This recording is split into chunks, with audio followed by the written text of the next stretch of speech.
Hello and welcome to the Not Ready for Primetime Project. We're Gary Seath and Brad Robinson. And you're not. This week, it's a vintage Early Years of SNL. We're going back and re-listening to Season 2, Episode 11 with host Ralph Nader and musical guest George Benson, Brad. This is a good one. Not only memorable, this is the first episode with Bill Murray as a cast member, but we also were lucky enough to have Doug Hill and Jeff Weingrad as our guests. For those of you who don't know, they are the authors of the amazing book, Saturday Night, A Backstage History of Saturday Night Live. We quote it often.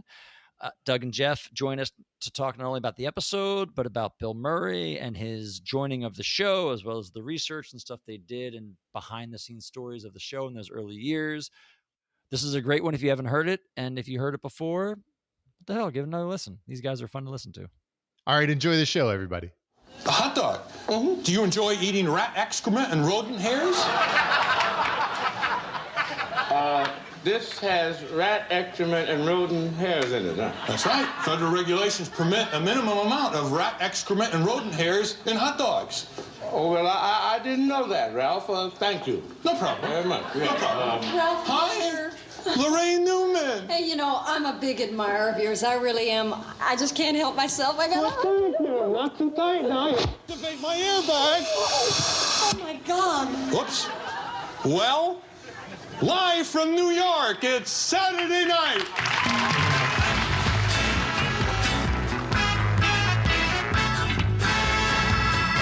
Hello and welcome to the Not Ready for Primetime Podcast. We're Gary Seath and Brad Robinson.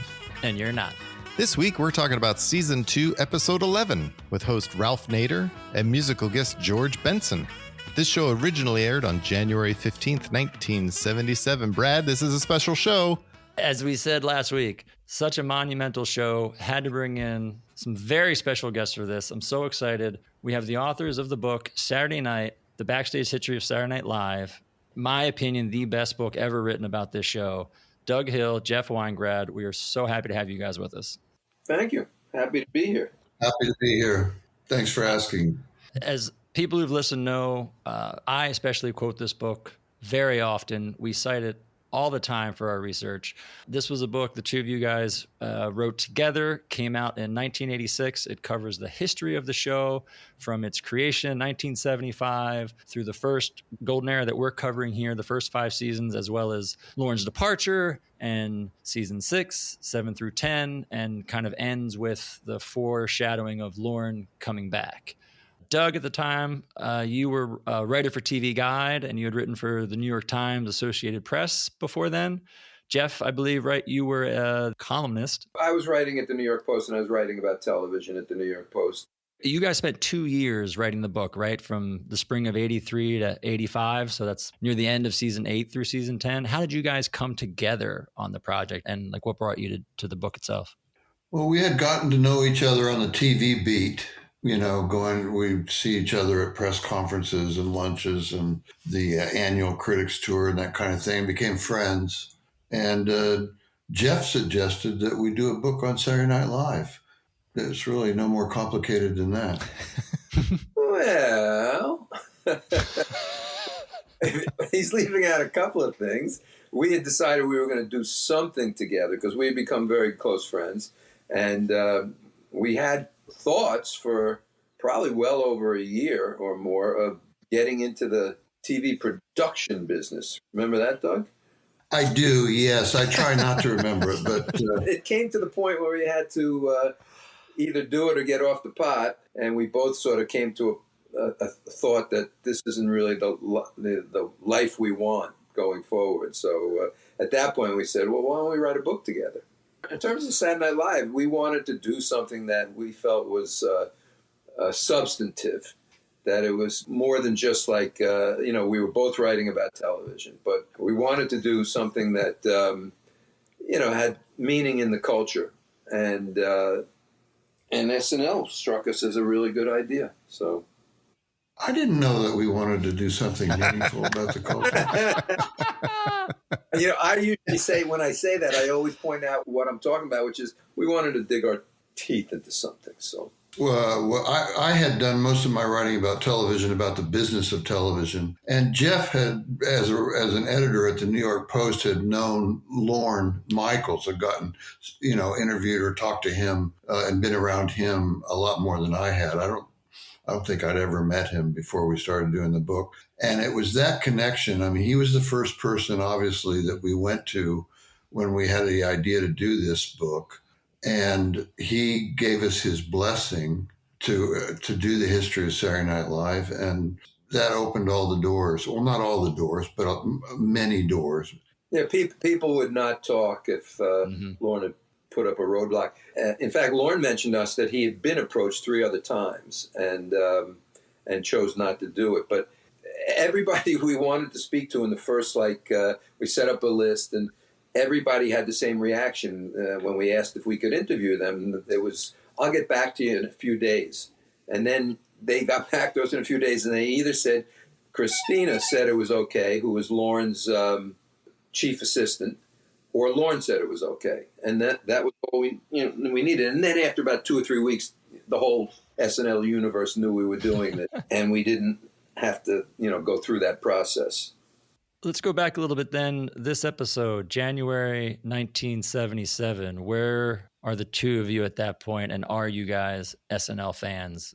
I was an SNL fan right from the start, and because I was writing about television for the New York Post, I started immediately glomming onto the show to do interviews and speak to people, and I got to know Lorne. At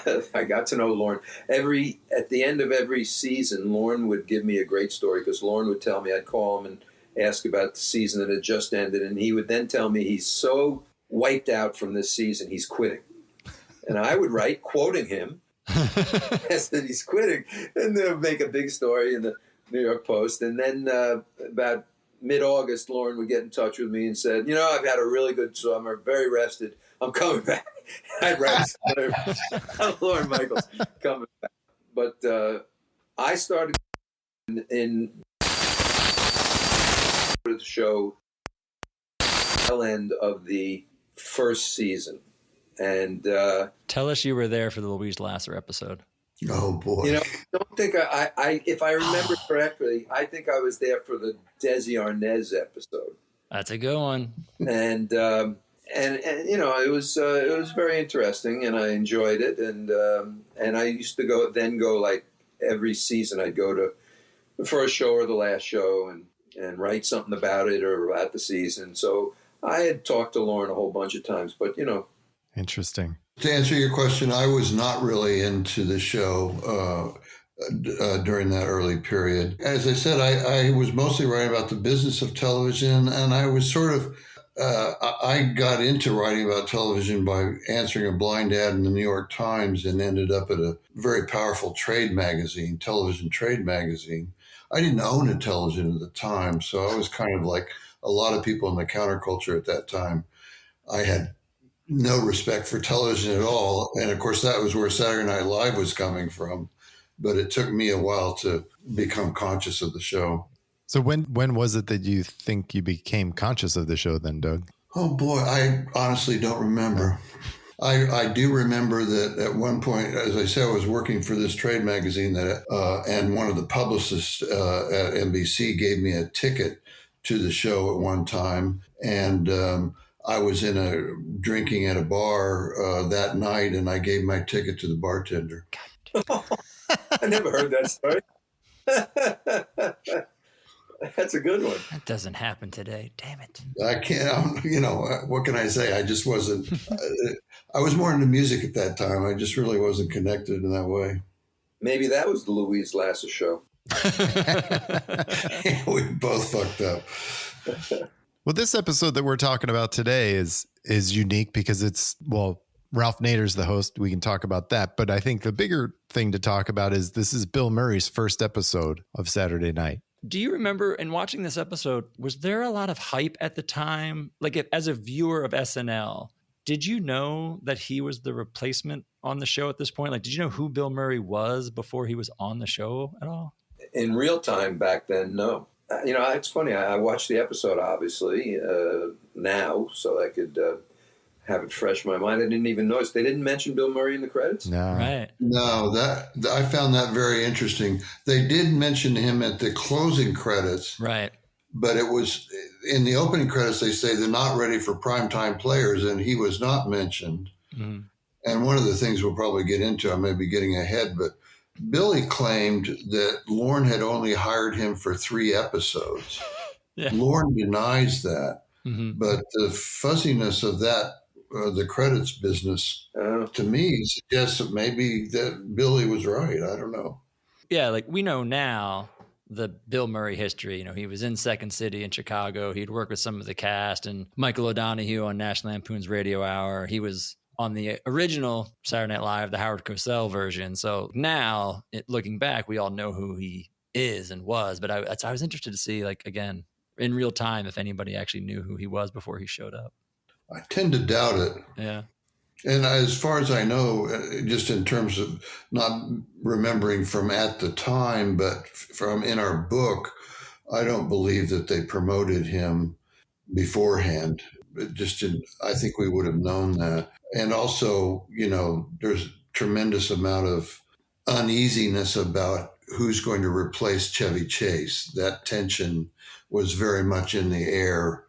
So maybe I would think for that reason, they might not have made a big deal about Billy's coming in, you know.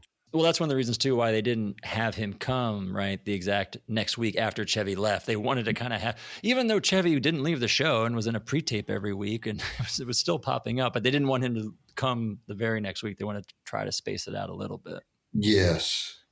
Can you guys talk about, I guess, yeah, like Bill Murray getting on the show? Because there's kind of different stories. There's been some stories that it was a money thing. They wanted to hire Bill Murray, but when they went with John Belushi, they didn't have the budget for it. I know you guys write in the book that Lorne might have been a little apprehensive after having John and Dan on the show of adding another ego like Billy's into the mix. But can you guys talk about what you guys know about Bill's addition to the cast? Well, you know, he had tried out for the show in the original auditions for it and just didn't make it. And I don't know. I don't know anything about a money thing or a Belushi or anything like that. That doesn't ring a bell with me. But I think that a lot of those fellow cast members now on the news on Saturday Night Live, they had worked with him and they liked him, and I think he was a very easy choice, probably, I would think, for Lorne. Although I know Lorne was hesitant about having such a overdose of aggressive male behavior on the show. But Billy, you know, is somebody who these guys knew. So, yeah, we do talk about that a bit in the book. Lorne was very concerned about Belushi's machismo, and you know the famous meeting with Lorne and Belushi in Lorne's office, where Belushi whirled around Lorne's office saying, "I hate television. Television sucks. You know, I have one black and white TV, and I only spit on it." He didn't go out of his way to ingratiate himself with Lorne, and Lorne was worried about that, and so Lorne was leaning toward hiring Billy and Danny. But everybody else on the group that attended the auditions really wanted Belushi. And Lorne didn't have the money, apparently, to hire all 3 of them. And I think what Jeff said was probably more important, that, you know, having Billy and Belushi would have been...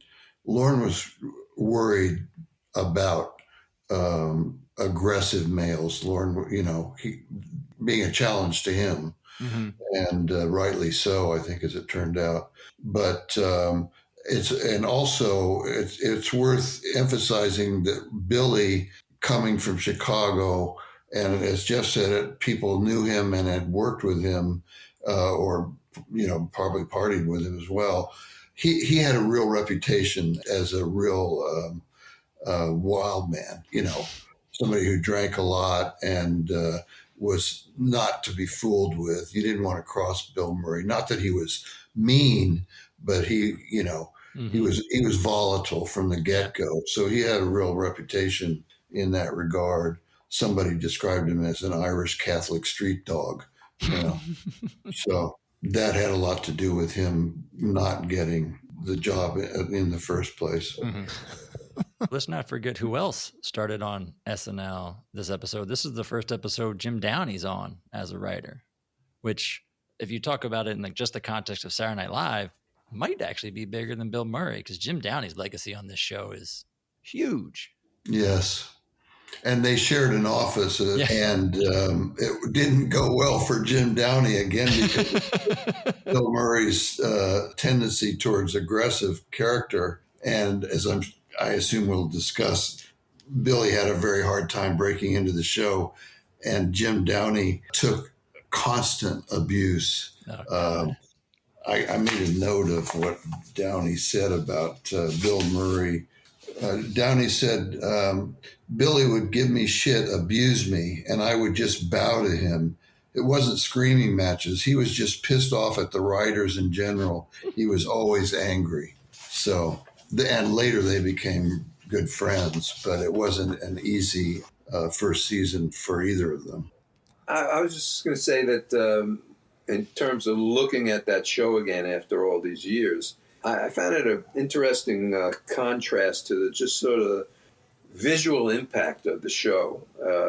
It was not high definition television back then, and it just grainier type of feel, which I think permeated the sensibility of the show. You know, Lorne wanted it to have this like almost a subway station type of a look, a real, you know, gritty, dirty downtown look, and I think he pulled it off those first few years. I found that very interesting, just looking back to the way the show looked back then, and it was Bill's first show, and it very unlike what the show is today, I think, you know. Yeah, I had the same reaction, Jeff, although I don't think a lot of the griminess of it was not necessarily Lorne's design. It was just, I don't know if it was just the technology at that time or what NBC was giving them in the way of production, but it really is surprising. And this is the second season. I mean, it's not like, you know, right out of the gate. It comes across as surprisingly awkward in a lot of ways. So. Yeah, and I think a lot of that comes from the opening of the show. So let's just get into it, because we can talk about the cold open. The cold open starts with Danny and Gilda waiting at the elevator for Ralph Nader. And I think this is where you really see the graininess that you guys are talking about in the Raw, when it's not in the studio itself with the studio cameras and their hard shadows in the hallway. Yeah, and it's not the big studio cameras, right? So they're there, and Gilda's worried about Ralph Nader being the host. He's late. He's not there. Danny's very excited. And Nader gets off the elevator exactly when he told Danny he would, at 11:32, wearing a rhinestone jacket and a cowboy hat. It's wonderful. I love it. He's ready to cut loose. It has to be noted, and you know, the show is so establishment now, after all the years it's been on, that it's hard to remember how much they were into this, you know, in-your-face attitude toward NBC, and how much they enjoyed challenging NBC. And to have Ralph Nader as a host of a network TV program, I can't imagine how they got away with it. I mean, it truly is remarkable. And, you know, as we go on to discuss the show, Nader, you know, the cold open is wonderful, with Nader in a cowboy hat, and he's Good Time Ralph. Ralphie, Mr. Good Time. Yeah, exactly. But you know, they work in to the sketches in and out of the at various points in the show. Nader's including the cold open. Nader gets his digs in at the corporate powers that be, and you know, I thought it was really cool to watch that. Including the dig at RCA. Oh, yeah. With NBC. It was fantastic. And they made that, well, they made it very funny the way that he starts talking about RCA, and they have a temporary technical difficulties logo come up. You know, it's a very good joke, but at the same time, he's taking his digs, and there's moments like that through the show. Yeah, he takes digs all the way through, right? So he goes into makeup and points out that the makeup can cause cancer, and they are like, oh, okay. And Garrett's eating a hot dog, and he points out the potential rat feces in the hot dog, and then Lorraine goes to give him a hug, and his airbag is supposed to go off. Right. This was such a bummer. Was that a technical miscue there? I think so. It was. I did read somewhere, and I couldn't back it up, but that yes, in Dressed, there was an actual airbag that went off. And it does kind of seem that way because she goes to hug him and he says, oh, not too hard. And you kind of hear the sound effect. And it looks like he looks off camera, like he doesn't know what to do. And someone just was like, say it. And then he says, live from New York. Because it does have that vibe, like something didn't happen that should have. Yeah. I thought this cold open was a lot of fun for a host that's not an entertainer. It was a way to immediately show that Ralph Nader is up for fun, and he's just going to have fun tonight and do things that you would not expect Ralph Nader to do. It was great. I completely agree. And especially after last episode, which was the first episode they tried to do the cold open, remember, Gary, as like a sketch. Yeah. It was a kind of normal sketch, and they tried to throw in live from New York at the end, which didn't work that well. So it was nice to see them come back this episode and do that backstage, behind the scenes kind of thing. And because it works really well, and it played really well, like you said, Gary, to somebody who's not a performer, Ralph Nader be himself. It wasn't the cleanest cold open in the world, but it was very funny. Mm. And then we get Nader's monologue, which, he doesn't come down from the stairs like normal people. That's okay. He comes from the audience because he was just in the cold open. And he goes on to talk about what you guys were saying, right? Like how nice everyone has been at NBC, which is surprising because it's owned by RCA. And he has been suing RCA for all of these problems. And then the technical difficulties sign comes up. Network trouble is what it says. And then it comes back as he starts to talk nice about everyone again. And then he starts to talk about more atrocities. And the camera just kind of pans down and gets a soft focus. Is that a focus? Yeah. They had used the business about the camera, using it as a tool where all of a sudden it was all out of focus, or it was pointing in the wrong direction. And it was a good thing. The opening by Ralph Nader, though, I found it interesting. Besides what he said, I found it interesting that the sort of the format of the opening was, at least in this show, so much more restricted and shortened than what we are so used to now. They come out and, it's an 8-minute thing or a 7-minute thing. This seemed to be like, good short, say the joke and get out, 2 minutes or something like that. Especially if you're using Ralph Nader, like you're not asking too much of him. Like the same thing with this monologue. They did a great job. It was a short monologue. He looked so nervous. They just kept it short and sweet and didn't ask too much of him. Try to do a couple jokes and get out. And so they're really smart using what they have to play with this episode. So right. far. And as the show went on, actually, I also noticed that he was absent from the opening monologue for about 15 minutes. He was not. I don't think he was in a sketch. He drops out from time to time, yeah. There's a long stretch with no Ralph Nader. But I will say that is not only a Ralph Nader thing. We've seen other episodes where we've complained where the host is MIA for a chunk of time, and you're like, what are they doing? What happened? So they did do that from time to time back here. They kind of forgot about the host every once in a while. Yeah. Well, from the monologue, we get Billy's first sketch. First up. Out of the gate. First up after the monologue, here you go. Here's the new guy. It's just Bill to camera in an ad for the phone company. So he's in makeup as an older man. Yeah. Waiting for his grandson to call so they can play chess because his grandson moved away. Right. And as he's waiting and it's getting later and later, he's getting progressively more irritated that the kid doesn't call. He starts off talking about how great the kid is. And then as he has to wait longer, he talks about how he's no good. He has no friends except for the watch that he gave him. He probably hawked the watch. The $800 watch. I thought it was a beautiful build. With all these gizmos on it. I bought a watch for him this Christmas, had all those contraptions on it. He was so excited, he forgot to thank me. It cost $800, but he's worth it. I have this heart condition. Something to do with fatty tissues building up somewhere. I should be getting to bed soon. Doctor's orders, but not until my Phil calls. Personally, I think he's an idiot. For a while, We thought there was something wrong with him, but the doctor said he would be okay if we left him to progress at his own speed, what the hell. I hope the kid dies. He's got no friends, except for me, and the kids that hang around him because he's got a great watch. The watch that I bought him for 800 friggin' bucks.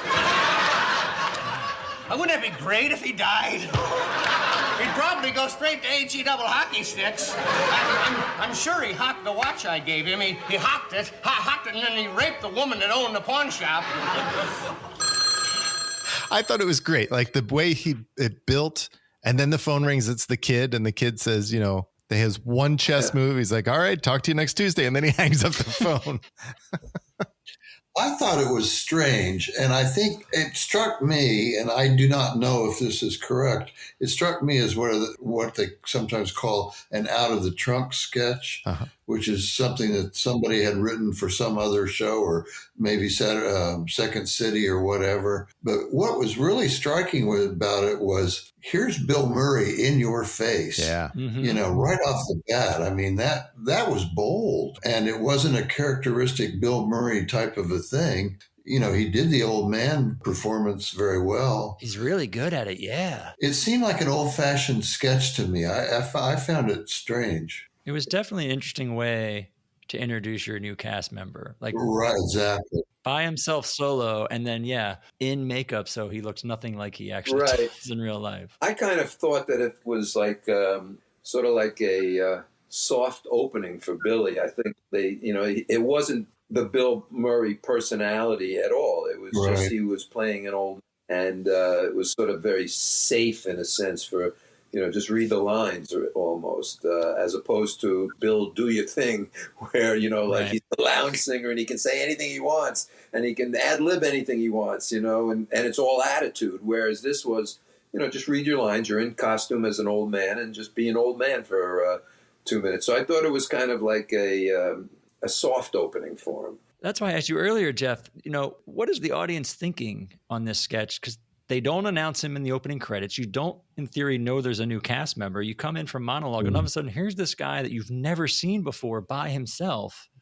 That's why I was wondering, how well known it was at the time who Bill Murray was, this new guy, because this is how you show him. A soft, but almost like a cold open. Like, here you go, new guy. Yeah, good point. Right. But in a way, it was hiding Bill Murray. It was just letting him get his feet wet, I think, in something that was not that challenging for him, I guess. This next sketch is vintage Bill Murray. It was great. I love the sketch.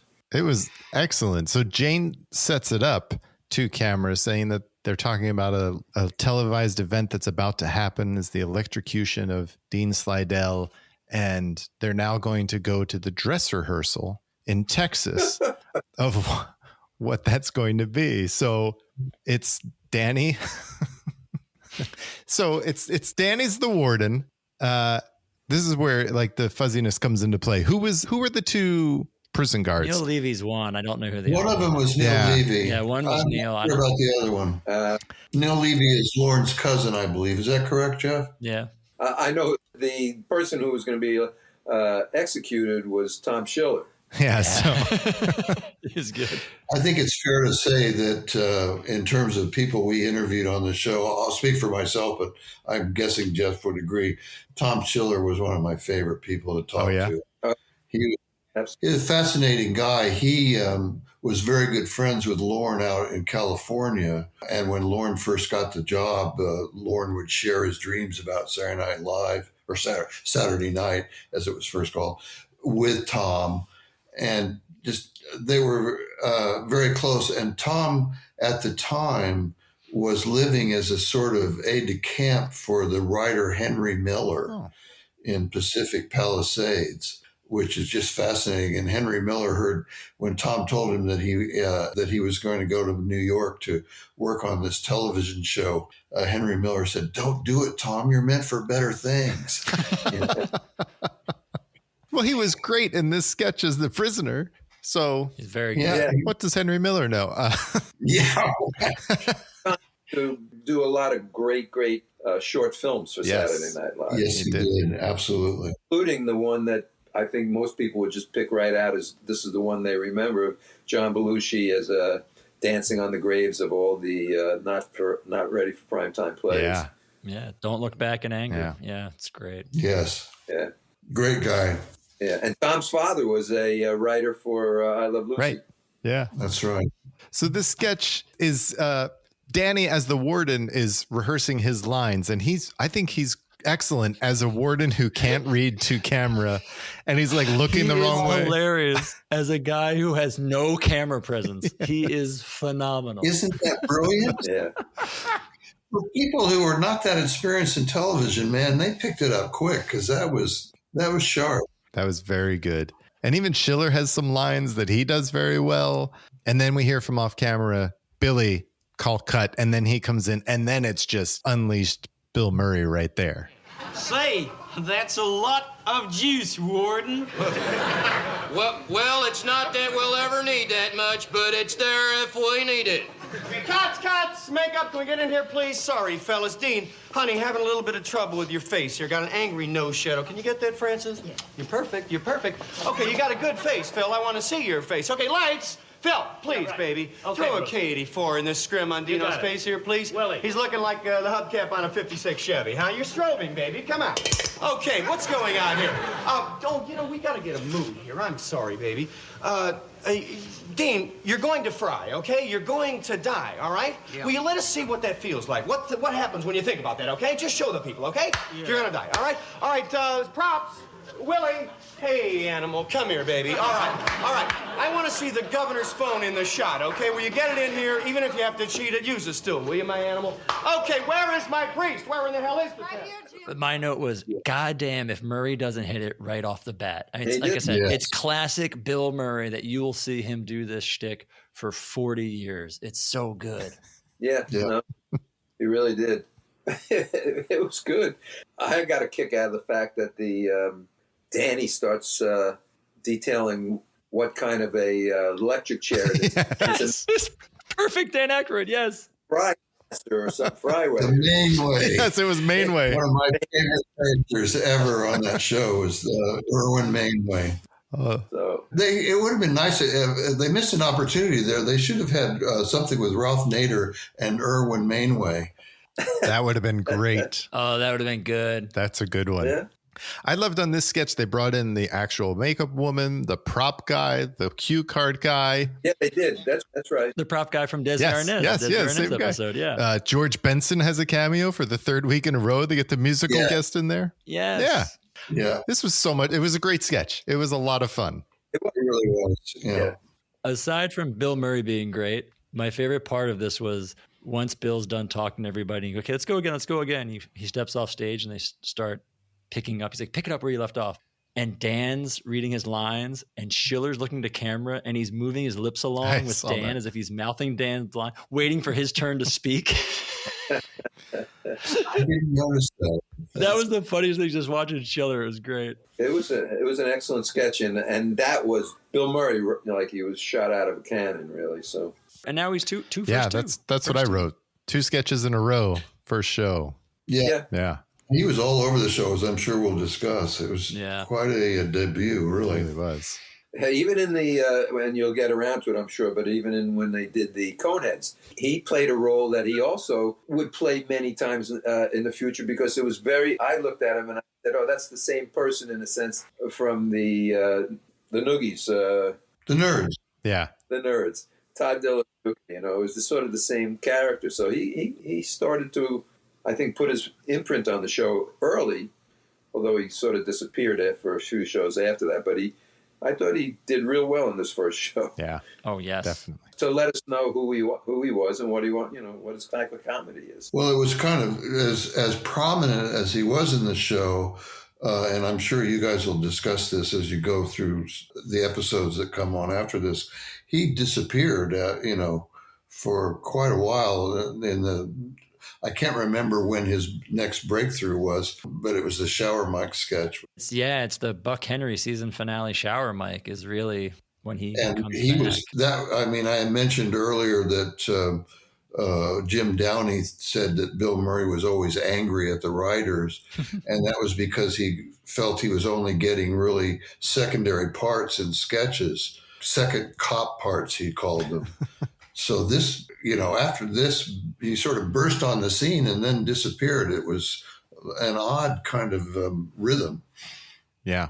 Well, no Billy in the next sketch. This is just Gilda as Baba Wawa interviewing herself. She's pitching a special with her guest herself as she takes us through everything she's going to see, which is, again, just playing with the speech impediment and the words, and it builds and builds and goes all the way through. It's just Gilda to camera. That's what this sketch was. Yeah. What I found fascinating about that sketch was that I don't think she missed one line or one word. There must have been 40 speech impediment words in there, and she got every single one of them. She did. She did them perfectly. Yeah, amazing. But it was interesting to me. It's the one thing I love watching these Barbara Wawa sketches is because they have to be written so well and so smart to hit the right words and the right cadence and the right, like you said, impediments. And I didn't love this sketch. It felt like low-hanging fruit to me. Like, just throw Gilda out there. She can do it by herself. Right. And, and if you don't like this character, you probably did not like this sketch because, as you said, Gary, it's just her. Mm-hmm. But at the same time, it's hard for me not to like Gilda. I mean, she's by herself. Like, how do you not like watching Gilda Radner? So yeah, well put. I agree. But the writing, again, I do every time, even if it's not a great Baba Wawa sketch, I do appreciate how well they're written for her to do them so well. And like you said, Jeff, not mess up. Yeah. This was a sketch, that could have easily just gone sour real quickly. Well, we see Ralph Nader again for the first time since the monologue as he introduces George Benson. The song is Masquerade, which is actually a Leon Russell tune that he recorded from his album Reason, which came out in 1976. Nice. Number 10, this song made it on the top 100 chart. This was nominated for 5 Grammys. You believe that? Yeah, I think Nader said that in his intro. I think that what I found interesting about George Benson being there is that back in those early years, I think that the musical guests frequently, not necessarily all the time, but I think frequently, they were musical artists that people on the show in one, either as actors or as, backstage people with a bit of clout, they went to Lorne and said, I love this guy, I love this woman, we got to have this person on. And some of the performers, when they started to feel they had some clout, really made it clear they wanted somebody. And I think it was Billy at some point in those early years who went to the mat to get Delbert McClinton. I think that was his name. Yeah, that's correct. As a musical. I was Billy? Oh, yeah. I feel like that would be like Dan or John. I might be misremembering, but I think it was Billy. Oh, wow. No, that's correct. But, in those years, it had to do with just what people on the show liked. And then just kind of like as the show went along, it was too good of a spot in terms of promotion for musical artists and actors and actresses. And so other people higher up with business clout, I think, started to say, well, we have to do this and we have to do that. I mentioned to Doug recently that I remember asking Lorne about, because after a while, I didn't know who was on as I grew older and farther away from the musical scene.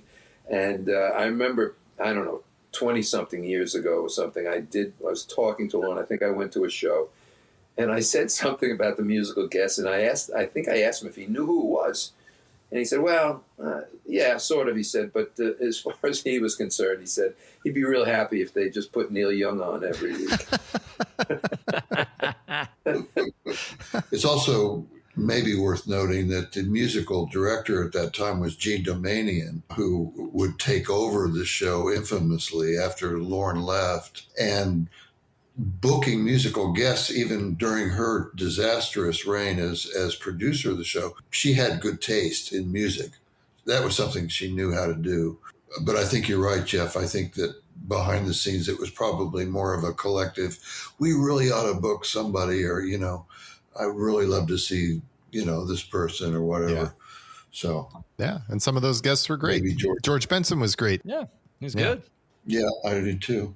You know, one of the great things about writing the book is that Doug and I had basically free reign for about a year and a half, 2 years while we were writing to go to the show, which we did every time there was a live show. And we'd get there before the dress rehearsal would start, and then we'd go through the dress rehearsal, and we'd go anywhere we wanted.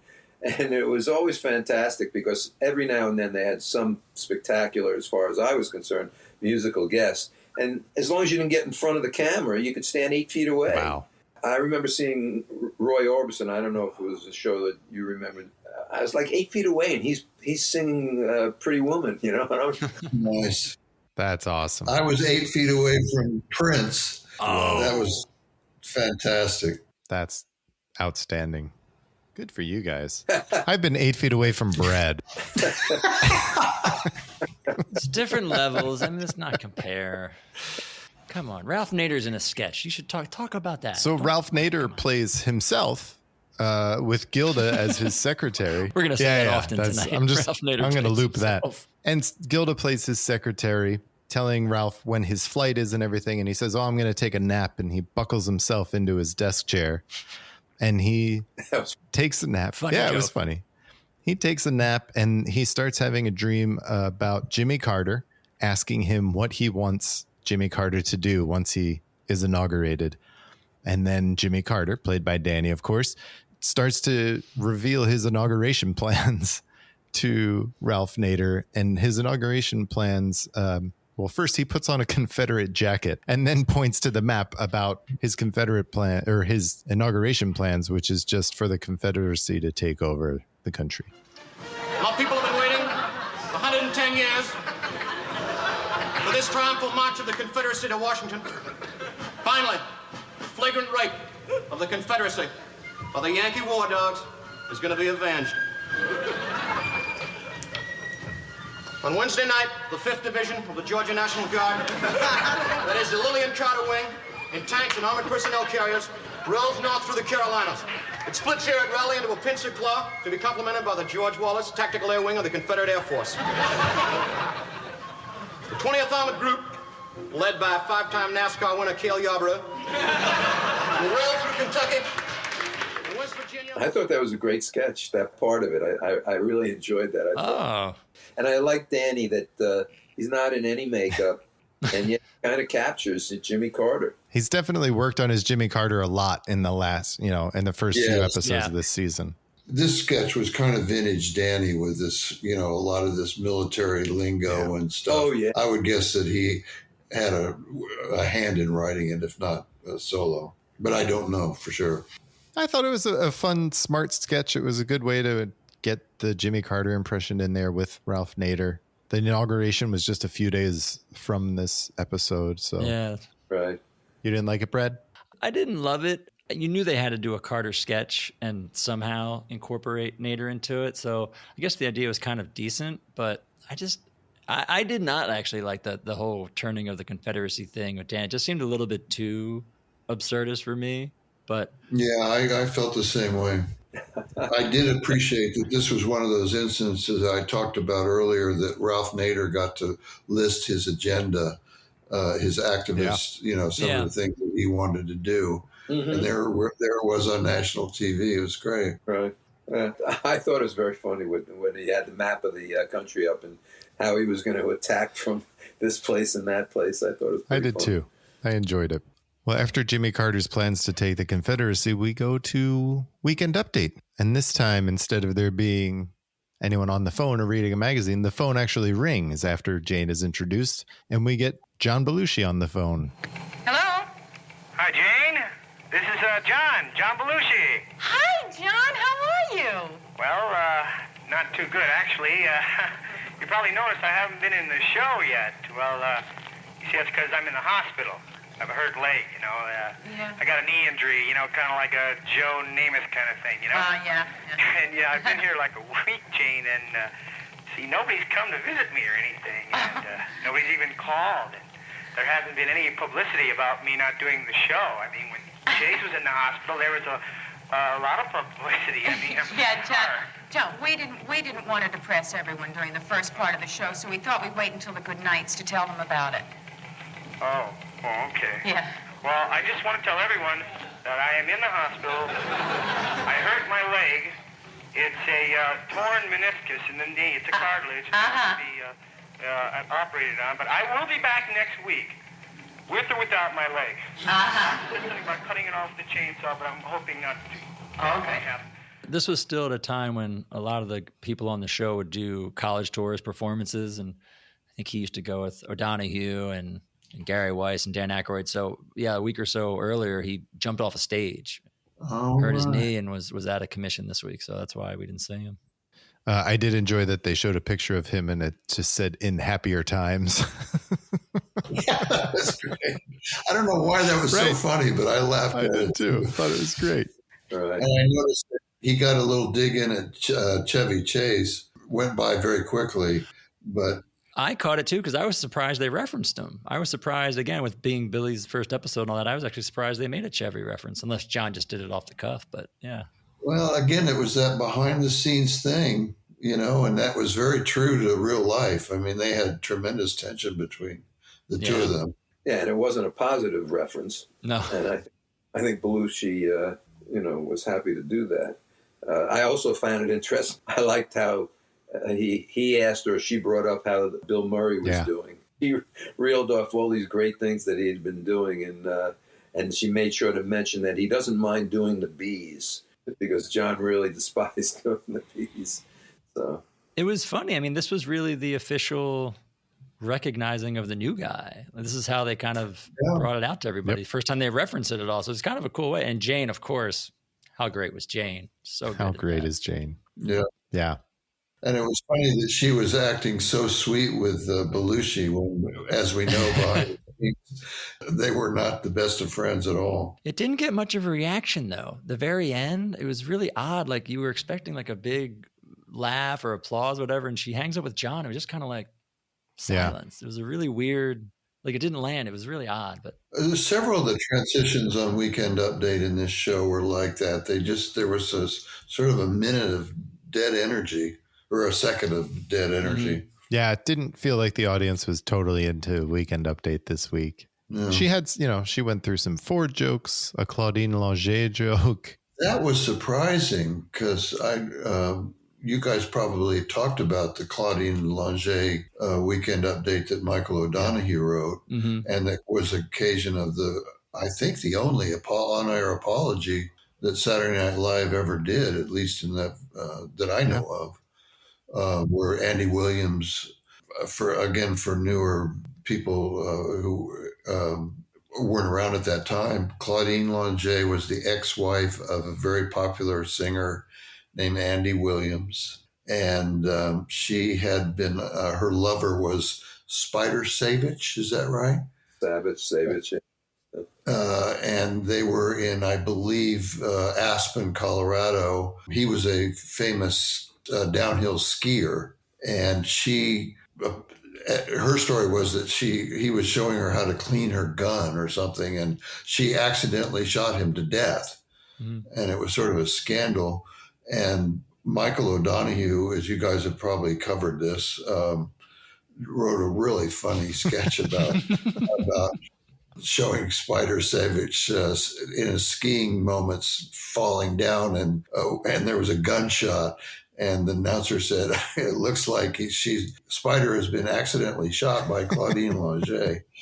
And Andy Williams threatened to sue NBC, and Don Pardo, probably the next show, I don't remember, but issued an on-air apology. If anybody construed that as implying that Claudine Langer actually shot Spider Savage intentionally, it was not intended.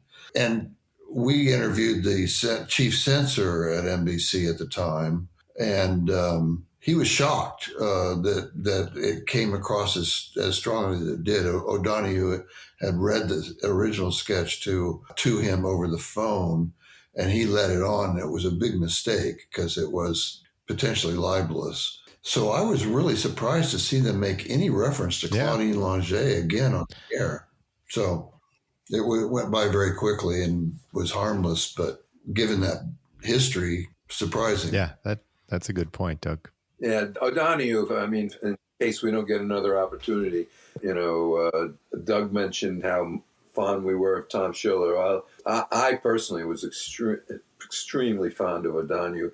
He was just an amazing character, and with a dark sense of humor. In his home, he had pictures that from I think it was John Wayne Gacy hanging on the wall of Mass Killer, and Richard Speck, and I don't know if you remember this, Doug, but and again, this is sort of far afield, but Doug and I were fortunate enough. Somebody invited us to Michael's wake because Michael died very relatively young man. He was in his mid 50s. I don't even think he was in his mid 50s, and he had a brain aneurysm. And Doug, do you remember that we went to it was at his home, at his apartment in the city, and he was married to somebody on the show. And Cheryl Hedrick, right? Musician. That's right. Yeah, that's right. Yeah. And at one point I was looking at a bookshelf, and the bookshelf had like a smoky glass front to it, and it was being lit from the back. And I noticed that on the glass there was something there, and I walked up closer, and it was the I don't know if it's you'd call it an X-ray, but it was basically the X-ray of Michael's brain. Oh wow! Oh my God! It was very clear that there was an explosion in his brain. Yeah, a big white part of in the brain, which I thought that his wife could not make a better tribute to Michael and his sense of humor than to do something like that. Yeah. He was so fun to interview. I mentioned Tom Schiller, and Tom Schiller would just go on these expansive mind journeys. He just had an incredible mind and very interesting sort of conceptual monologues. But O'Donoghue was just the funniest person I've ever talked to. You hear this cliche of rolling on the floor, and I'm not sure quite literally I was rolling on the floor, but it was close. He was. Well, Michael, I think actually I interviewed him once, I think by myself, and he was on the floor because were you there when there was a tape recorder on the floor? Yes, I do remember that. Yes. And Michael was angry as could be about Chevy Chase doing something, and he got down on the floor and he's like screaming into the tape recorder. I do remember that. Yes, he was outrageous. He really was. One word he did in one of the weekend updates where they mentioned the real life person who had a TV show or it was somehow known in the culture as Dr. Backwards. Oh yeah.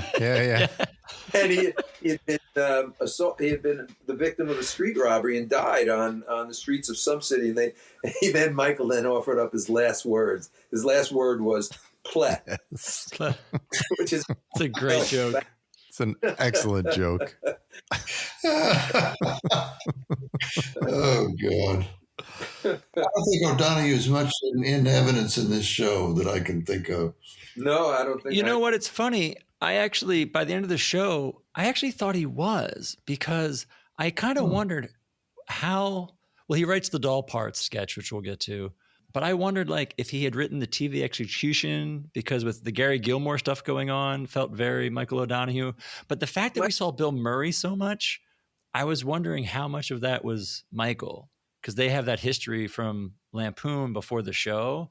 Maybe. And I just wondered, Michael as head writer, or I'm just reading too much into it, but Michael as head writer, really trying to showcase Bill as much and as best as he could this first episode. That doesn't strike me as characteristic of Michael O'Donoghue, but no? you could be absolutely right. I totally made it up. I mean, yeah, I thought it was partially because Belushi wasn't there that they needed to use Bill Murray more than. I could see that Grandpa sketch being originally a John Belushi sketch, yeah. And John's not there, and they throw Bill in totally. And the Conehead's boyfriend could easily have been a John. Yeah, you're right.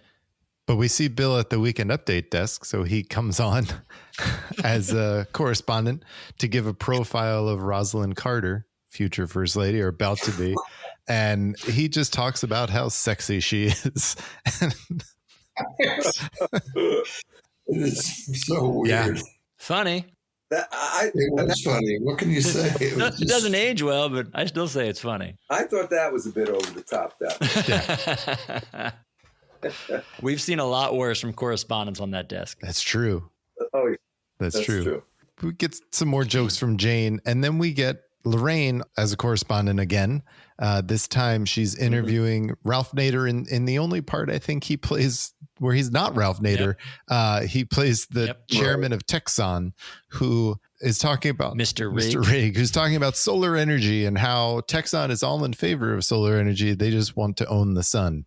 Again, I thought this was like, this is totally in Ralph Nader's wheelhouse. It's nothing. It's like this character is not far afield for him, but what?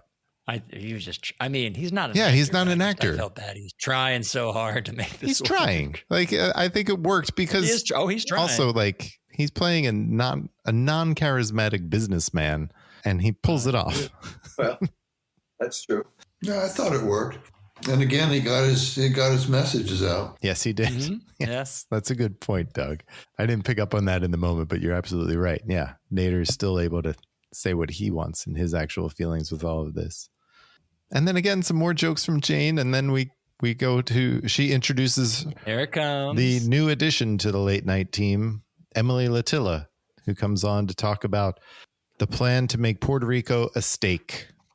Right.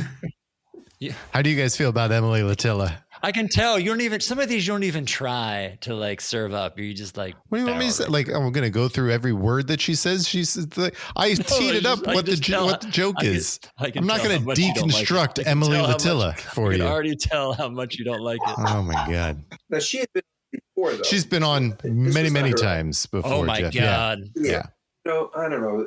You knew what you were getting, and it was okay. I mean, I was not the biggest Emily Latilla fan myself, but I think what this is notable for, I'm not sure they used the word bitch on TV before this. You guys probably know more than I do. They actually did it the week before because we had both commented that we were surprised to see it, because I had always thought this was the one, because the interplay with her and Jane is so great at the end of this when Jane is yelling at her because now she's part of a news organization. And this is the clip they always show of the two of them. So we talked about this before. I thought this was the first time she did it, but it was actually second. And that interaction between Jane and Gilda, I think is great. Like, I really enjoy the interaction between Emily Latilla and Jane much more than I do the Emily Latilla's mistakes.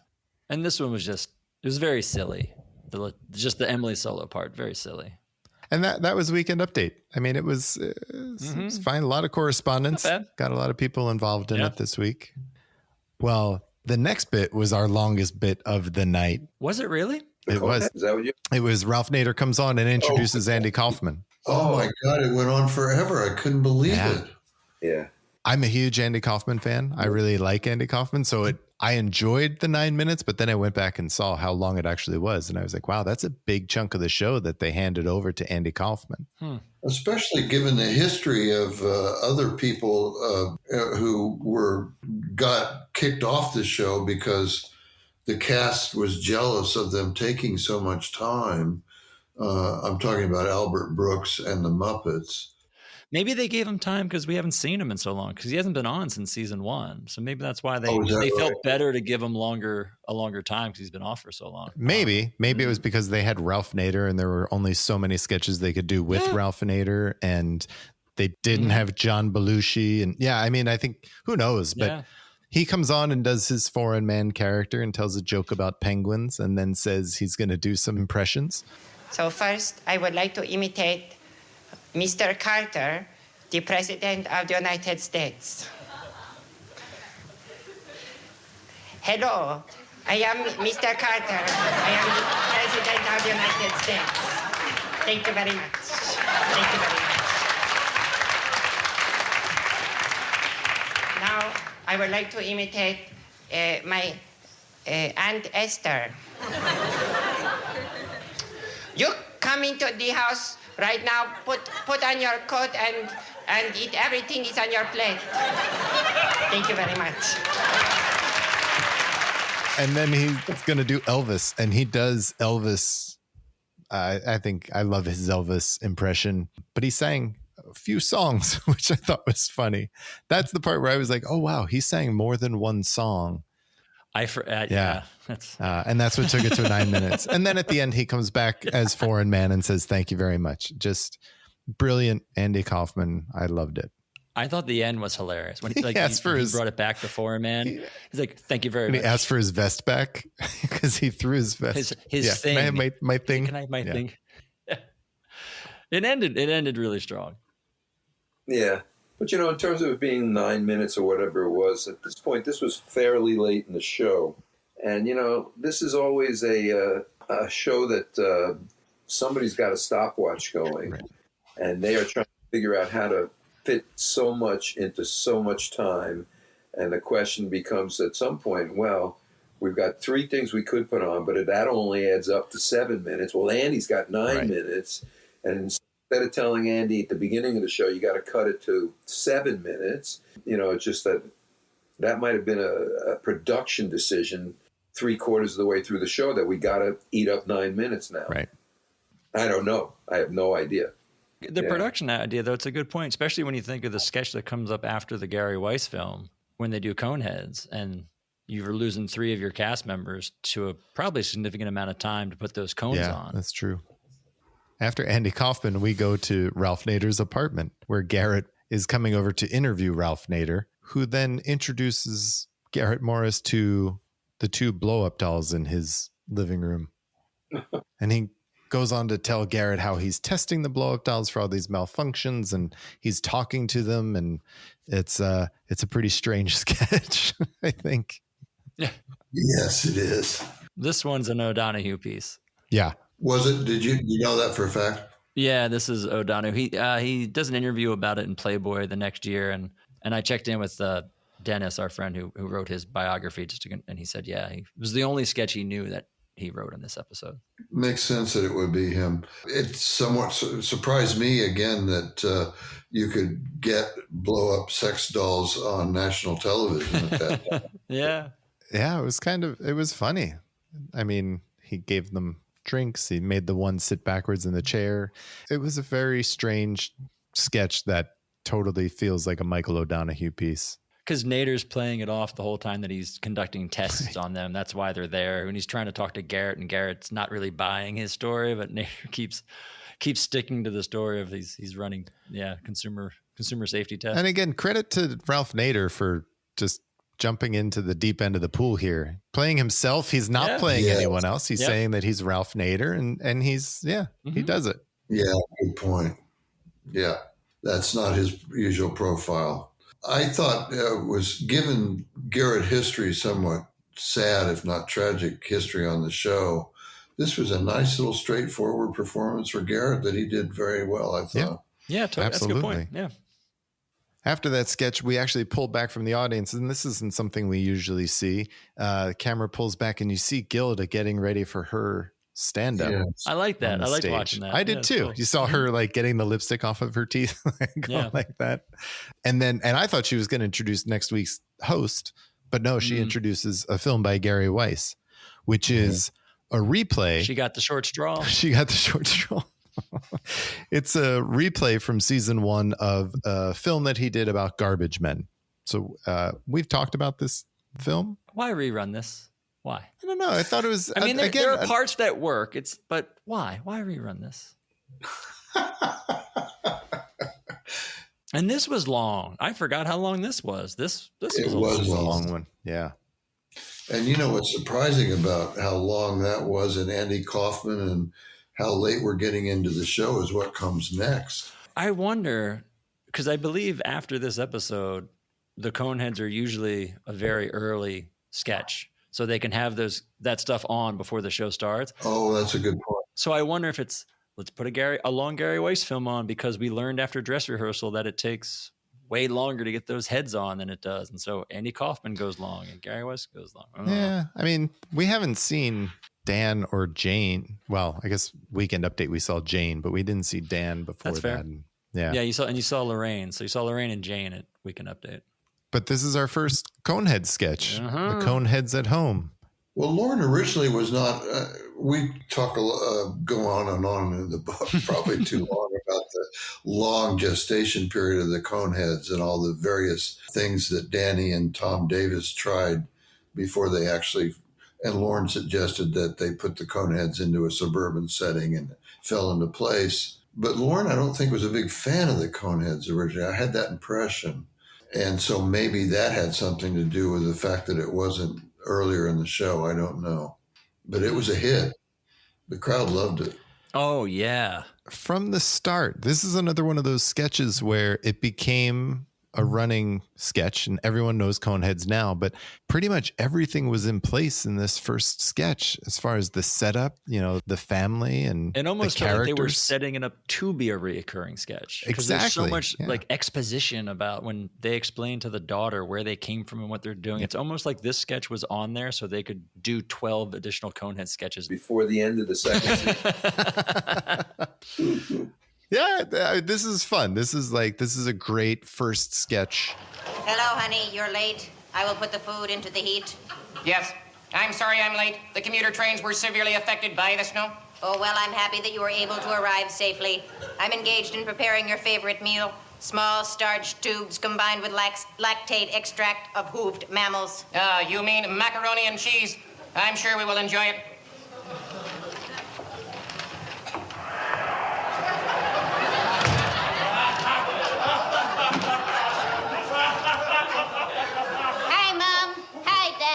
Hello, my young one. How was school today?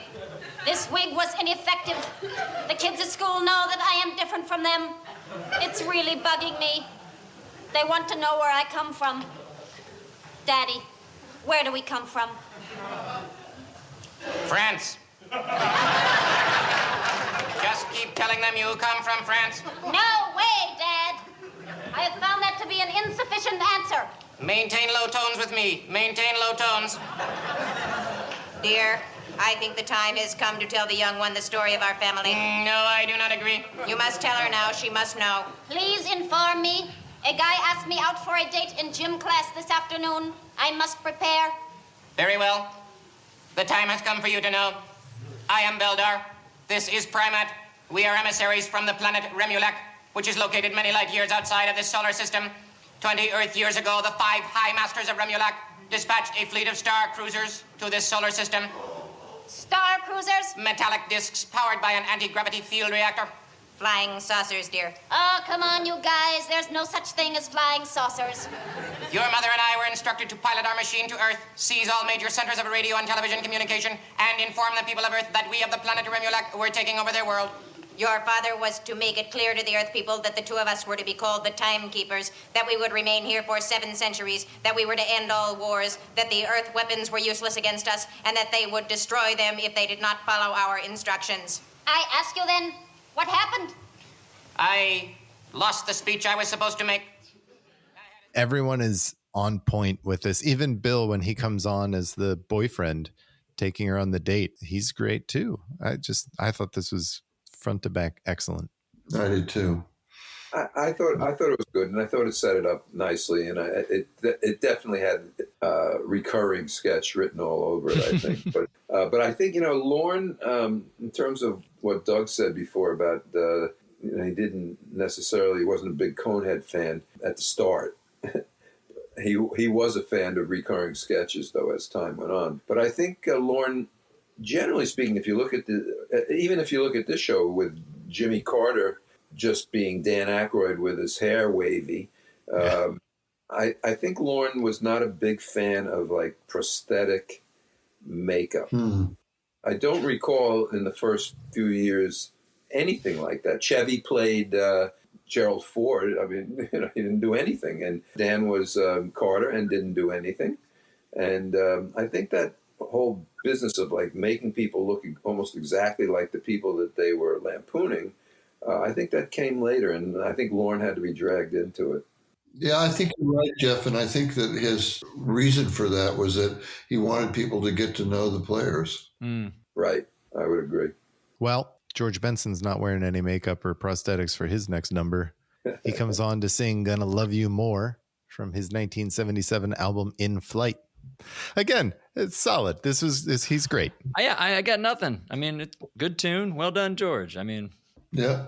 After George, we get another talk show hosted by Jane Curtin. This one is Youth Ask the Questions. where Ralph Nader again comes on as himself, and he is playing opposite three young people.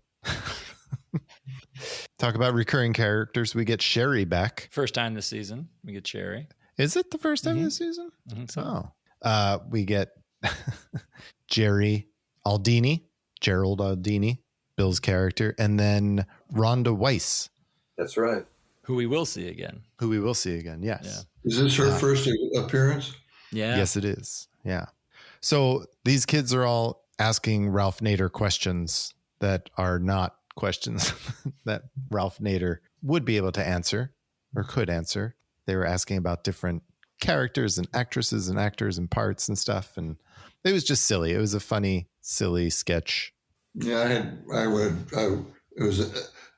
to me, it wasn't that great.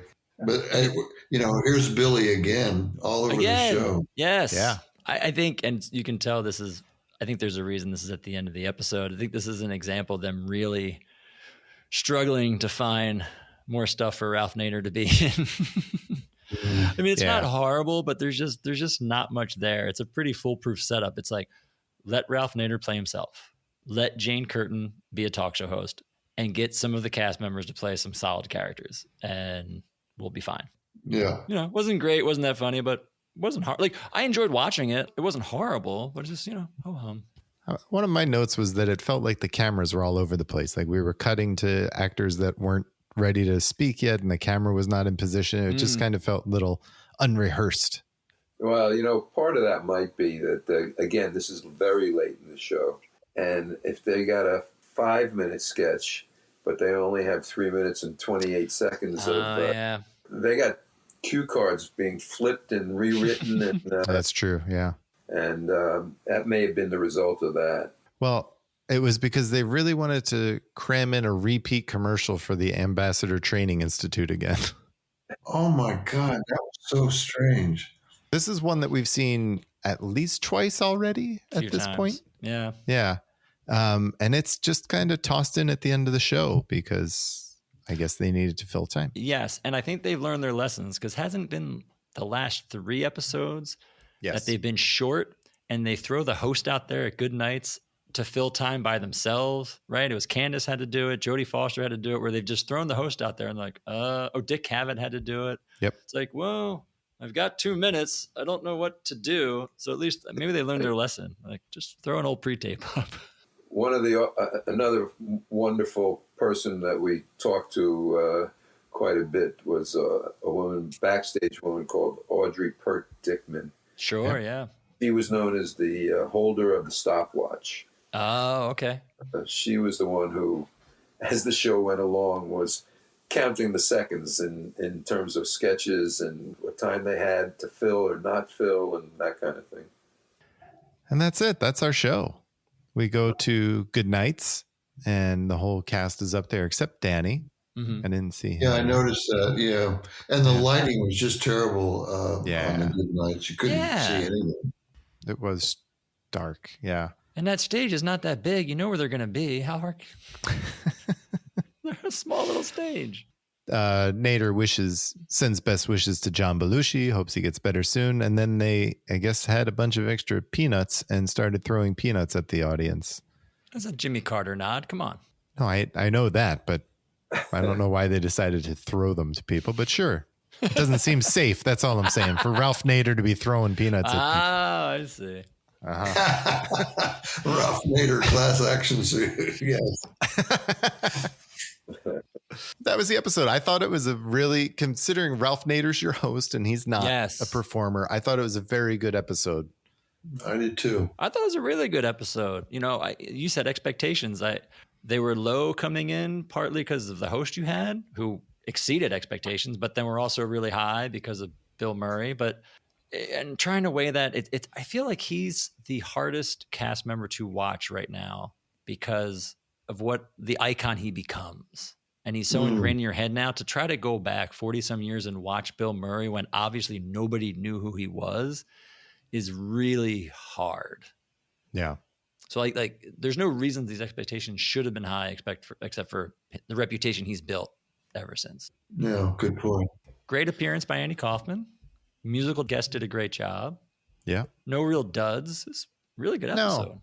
And again, I think Ralph Nader deserves credit for, even though he was Ralph Nader most of the time, he was willing to go and do whatever.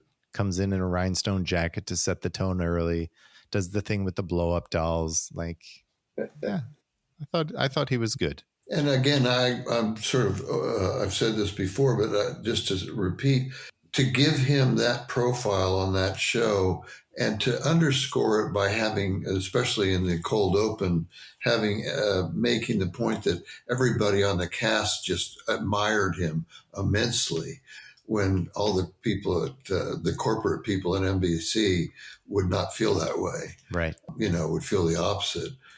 It was just, it was one of those really strong moments where Saturday Night defined itself as, the rebel underground television show. Well, and to what Doug is saying, this is a great kind of example of like novelty casting. We had Ron Nessen. Now we get Ralph Nader. We'll get Julian Bond. SNL does a very good job of getting good novelty hosts, where I feel as time has gone on and they start getting non-performers as hosts, they're kind of missing more than often, with who they get. This, I feel like this era, like Doug's saying, they're taking risks, but they're getting really good kind of out of the box hosts. Yeah. Well, every week we talk about our best bits from the show, where we just throw out our favorite bits from the show. So Jeff or Doug, who wants to go first and give us your best bits? Doug, you want to go? Well, I gotta go with the execution rehearsal sketch. Bill Murray was so strong, and that persona is just so wonderful and so much energy. That would be my pick. I thought it was great. Yeah, and I had a tie for number one. Yeah, I thought that the execution sketch was great, and I got to go back to the ones you guys didn't like. I thought that the Jimmy Carter sketch with all right was also very, very good. That's great. That. I thought that was interesting. Brad, what's your best bit? I picked two. I had Coneheads because I think it just everything's there and it really sets it up for what it's going to be moving forward. And Andy Kaufman, because I think this is Andy Kaufman's best. I think Mighty Mouse might be the most memorable, but I think this is his best performance on the show. Yeah, I agree. This is my favorite Andy Kaufman, and the Coneheads were great. But my second best bit was the phone company commercial, just because I thought it was a great first piece for Bill Murray by himself. And then to follow it up with the execution bit was just, you really got to know this guy quickly. I thought it was great. Great introduction. There was a great 1-2 punch. Yeah. Yeah. Jeff and Doug, this was a lot of fun. Thank you so much for doing this with us. I said, it was fun. Enjoyed it. Yeah. I don't think we said it enough in this episode. Their book, Saturday Night, A Backstage History to Saturday Night Live, is amazing. If you're listening to this podcast, it's because you love or want to know more about the first 5 seasons and the creation and the early years of Saturday Night Live. If you haven't read it, go get this book. It is amazing. I literally, every couple of years will read it because I just love it so much. So if you love the show, even if you're not familiar with the early years, this will just set a foundation of what the show's become. You got to check it out. I love this book. Thank you. I thought people were listening to hear the sweet dulcet tones of our voices, Brad, and our witty banter. But okay, I guess they want to know about Saturday Night Live. And Brad's right. Your book is amazing, and it is one that we do reference a lot on this show. So thank you very much for taking the time to do this with us. It was great. I've been excited all season to have you guys on. This has been the most welcome. Yeah, it's been great. Thank you. So anyone who hasn't read the book that's looking to purchase it, you can go to untreedreads.com and purchase the book directly from the publisher. We're going to have that on our show's website as well, so folks can purchase it. And Doug and Jeff, again, this was an absolute pleasure. We can't say thank you enough. This was so much fun. Mm-hmm. I really enjoyed it. Thank you. Maybe we can do it again for one of the remaining episodes we have in the next few seasons. That would be lovely. Fine by me. We'll bring you guys back in for kind of like co-host season 5. It'll be fun. Yeah. It's fun, guys. Thank you. Thanks again. Next week, we're talking about season 2, episode 12 with host Ruth Gordon and musical guest Chuck Berry. Until then, good night and have a pleasant tomorrow. Good night and have a pleasant tomorrow.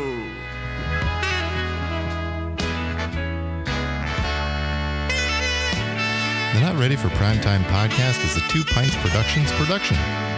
Produced and edited by Brad and Gary. Thought about by Brad and Gary. Please rate and review. Thank you for listening. We'll see you next time.